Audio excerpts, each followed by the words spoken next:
Viviana. No, it was Vivienne now. Dipped her brush, squared her shoulders, and began to scrub. Beneath the stiff bristles, the crusted remains of some long-forgotten ragout broke away from the edges of the cocotte, and the copper pot began to sing. It was the 8th pot she'd scoured so far, and it would not be the last. Lisette had seen to that. Though it was Lisette's laziness and Madame d'Orsay's indifference that had the cookware in the Hainaut home looking so shabby to begin with, it was Vivienne's muscle that would bring it back to life. The task was a punishment, that was clear. What was hazier to Vivienne was precisely what she was being punished for. She could understand quite a bit of what was said to her in French if it was said slowly and with helpful gestures to supplement. It was not completely unlike her native tongue, after all.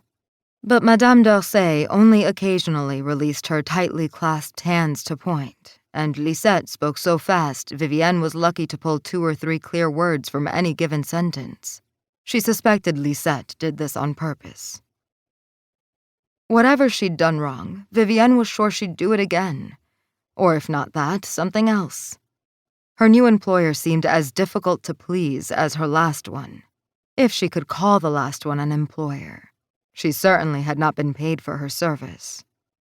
Still, she was determined to keep this position at all costs.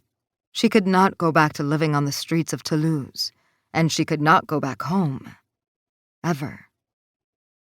When her fingers could detect no trace of the ghosts of meals past, Vivienne dried the inside of the cocotte with a soft cloth, then picked up a half lemon, dipped the cut end in a dish of salt, and began polishing the exterior of the pot with it, ignoring the sting as traces of the mixture found their way into the cuts on her fingers. Somehow the salt combined with the acid of the lemon in such a way that the gray-green patina on the copper was stripped away, leaving only the warm glow of the pure metal beneath.